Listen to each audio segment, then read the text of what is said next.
You're watching Spooky Noodles channel. Subscribe or be my victim. Hello guys, what is up? It's your boy Spooky Noodles, and I am back with another book. Well, actually, this is a TBR video. I almost said book review, but no book reviews for a while. Sorry. I need to keep busy, and that's why I am making this video. I need to get my mind off of things, so I thought I was going to take a break, but it turns out I need the opposite. I need to be working. I need to be doing this stuff, so yeah. I'm going to spend a lot of time reading and moving a table today, so that's my day today. Reading, moving table. I don't plan on doing anything else, but unless my mom has something for me to do, then I will do that, of course. But for the most part, my plan is to read and move a table. That's all I'm going to do today.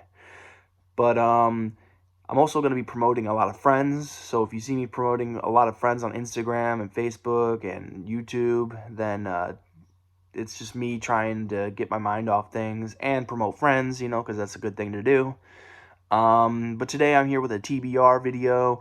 We're going to be talking about the books that I plan on reading soon.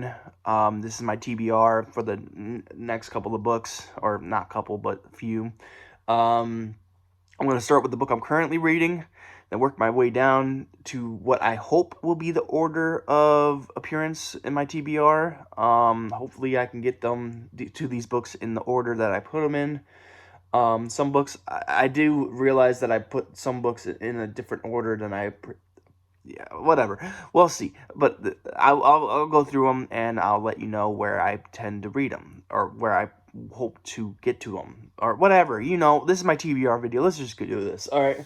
So the first book I'm currently reading is Aftershock by Robert W. Walker. I'm on page 85. And this book has a total of 248 pages, so I'm like 30-something percent according to Goodreads. I think I'm like 34% through this book. It's going very well so far. I'm really enjoying it so far. It's really fun. It's just a fun book. It's a lot of fun, and I hope to read more soon. Robert W. Walker's writing is amazing. I really like it. There was a really steamy scene a couple of pages ago, so that was really enticing. I'm not really for romantic scenes very often, but steamy scenes, I will totally read those any day. Like exotic, or not exotic. What am I trying to say? Not exotic. What's the word? Oh no. The two words that come to my head are exotic and extreme, and I guess in a way, I guess those are erotic horror. That's it, erotic horror.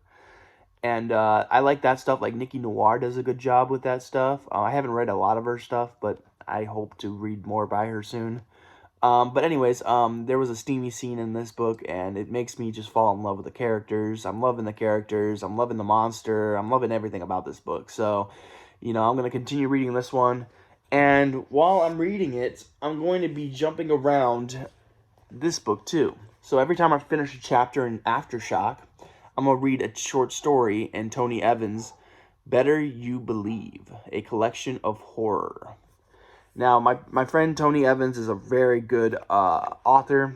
I read Sour by him. You might remember that. I gave it like 4.5 stars or 4 stars. I can't, or maybe it was 3.5 stars. I can't recall.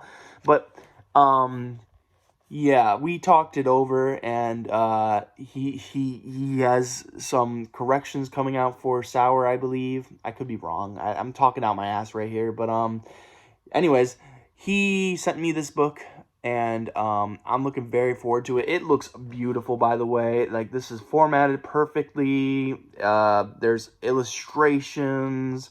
Just a beautiful looking book. He should be very proud of it just by the way it looks, you know. This book looks phenomenal, and it comes in at a total of 201 pages. I don't know how many short stories are in this sucker, but it's signed to me. It says, "Thanks for reviewing. Hope you enjoy." So here is the table of contents. Let's see how long. Okay, so we have a bedtime story, a collection of souls, donkey tree, uh, Castraridophovia, a storm of crows, black damp, devil's night, blood sacrifice, grandma's house, Grampus, trouble dolls, infestation of rats, the woodsman, and the family curse. So that's 13 stories. That's better than my short story collections. I only do like 6 to 8 stories in my short story collections. That's because I am moving on from short stories. Personally, I can't write short stories much anymore. They become novelettes or longer than novelettes. So I'm getting better as a writer, I think. I think I'm improving. I'm not saying anything about Tony Evans' short story collection. He's already written novels and novellas, so he's already surpassed me by far. I don't think I was ever even ahead of him. That's how far ahead of me he is. So no, I'm not I hope you guys don't think I'm knocking Tony Evans at all for writing a short story collection. No, short story collections are awesome. Don't get me wrong. I love short story collections. Mine personally are just very short because I don't come up with a lot of ideas for short stories anymore. That's all I'm saying. So, and I am evolving as an author, but I didn't mean to put anyone down by saying that. I hope I didn't. Man, now I'm worried about posting this. But anyways, I'm reading short stories. Like, I'm reading the first short story today and to start my day, and then I'm going to hop over to Aftershock for a chapter. Then I'm going to jump back and forth between stories. It should be fun. I wish Tony Evans had audiobooks because, man, I would eat those up. I know he has one for Sour. I'm not sure if he has anything else, but yeah, I could be talking out my ass and he has a bunch of audiobooks available. I'm not sure. So I apologize. But again, this is Better You Believe, a collection of horror by Tony Evans. All right.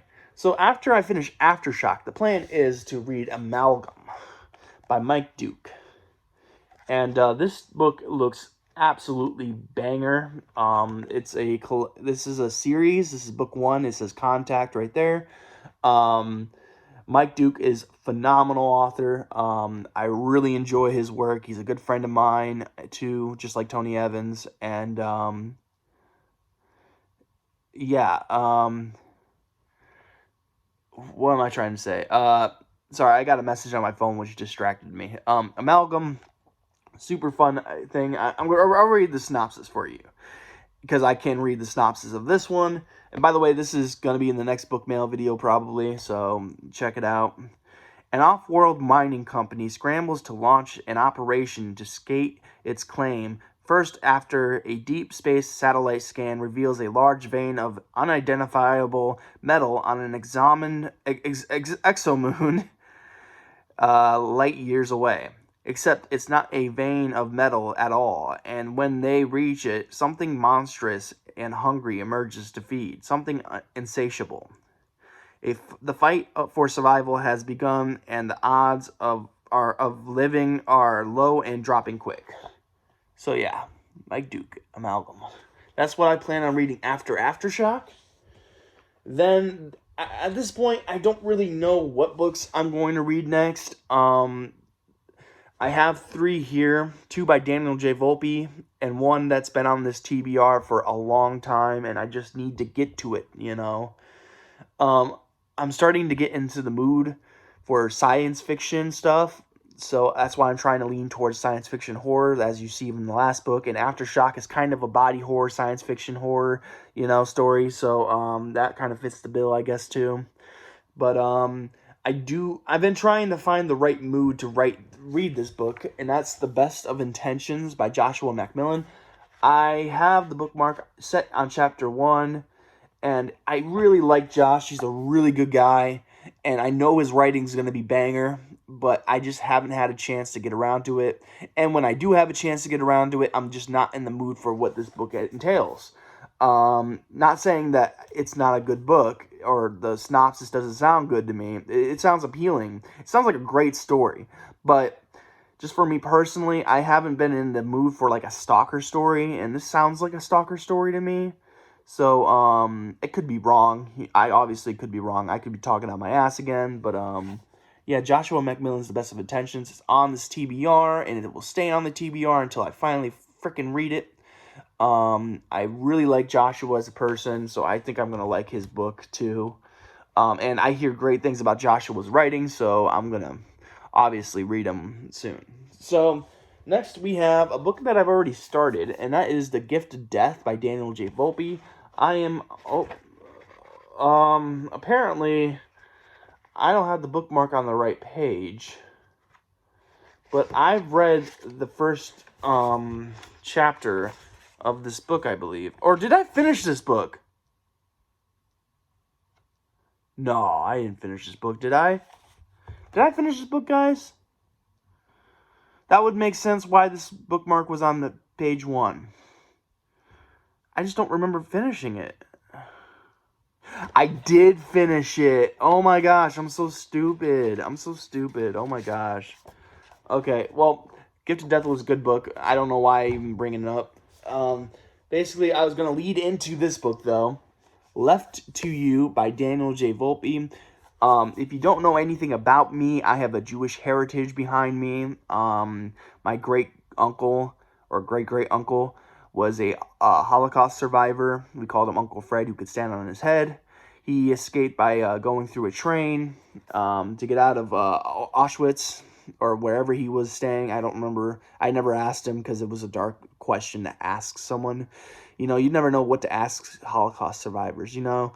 Like, you want to know more, but at the same time, you know how dark that past is, you know how that, all the emotions that it might bring out of somebody, you know? And I don't want to hurt the old man's feelings, you know? So, yeah, I never knew how to ask my great uncle or great great uncle these questions. But you know, yeah, it's this book has to do with what is from has to do with, the Holocaust, and I believe it has to do with the Holocaust at least. And I could be wrong. I could be talking out my ass here, but there's a really touching synopsis here. And this book is a total of, this is a monster of a book, 228 pages. And I'm just so, my copy signed, by the way. I don't remember what page. Oh, right here. It says, "What would you do to save a loved one?" So, yeah, Daniel J. Volpe is someone I'm going to buy all his books, whatever he releases, I'm going to buy. Because well, I've kind of been there from the beginning for Daniel J. Volpe. I bought the original Billy Silver book, his first book. Well, his second book, technically, because he had like a short story collection, I think. I could be wrong, but it was like very small, and it wasn't really, he didn't really publicize it very often. But technically, Billy Silver was his like first debut. It was his first novella. And I was there for it. I have the original cover signed and the new cover signed because I'm awesome. But Daniel J. Volpe is one of those guys I will support to the end of the earth. And now he's written a story that could be very personal to me. So I'm looking very forward to reading it. I can't believe I forgot I read A Gift of Death. It's been such a year, It's been such a year. So, and this year's already off to a bummer start. So I lost my dog. My phone almost died the other day. I thought I lost my phone too. I was like, oh no, what am I supposed to do now? I lost my Amazon job, but today or yesterday I was able to regain it. So I just talked to some people and they were like, oh yeah, we understand, and it was all good. But I for a second there I thought I fucked up and changed my shift, and then there was no shifts available, and I was like, oh no, what have I done, but yeah, everything's going better now, and yeah, anyways, back to the Left to You. I can't wait to read this book. It's gonna be a monster of a book. It's gonna make me cry, I know it will. But that is it. That is my TBR. I'll hold it up for you guys. Maybe I'll screenshot this or something, but yeah, these are the books I intend to read. And I'm already reading Aftershock, and I'm going to start Better You Believe by Tony Evans today. Amalgam is next, and then after that, it's between Joshua Macmillan and Daniel J. Volpe. Probably going to lean towards Joshua Macmillan because it looks like a wintertime read because there's snow on the cover. but I could be wrong. So yeah. Hopefully you guys are enjoying your day. I know did I just show off my boob? I think I might have showed off my boob. I might have to censor that. Um but yeah, I'm having a great day so far. It's been a really hard. I mean, I'm having a great day in a sense where it could be a lot worse of a day, and it is not. For what has been going on, it's a great day, you know. I'm happy to be alive. I'm missing my dog, the family dog, terribly, but yeah, his time was here. His little heart failed. He couldn't breathe. He was suffocating to death, so we had to put him down. And the doctors were like, he doesn't have much time left, and we could spend over $3,000 trying to figure out how to save his life and maybe give him an extra year. But the poor thing was suffering, and the longer we waited, the longer he suffered. So it was just, we didn't have the money to do that stuff. And even if they said they couldn't even calm him down enough to do a scan because he was choking and suffocating to death, so they said even if they put him down, he might die in his sleep. So they said the best thing to do was to put him down, and we did. So that's what happened with Einstein. Yeah. Um yeah, I'm gonna try to keep my mind off of that today. I'm gonna be reading and moving a table and maybe other stuff. I'm not really sure yet. Yeah. So I hope you guys are having a great day. I hope you have a spooky night, and I'll catch you in the next video. Peace out, guys.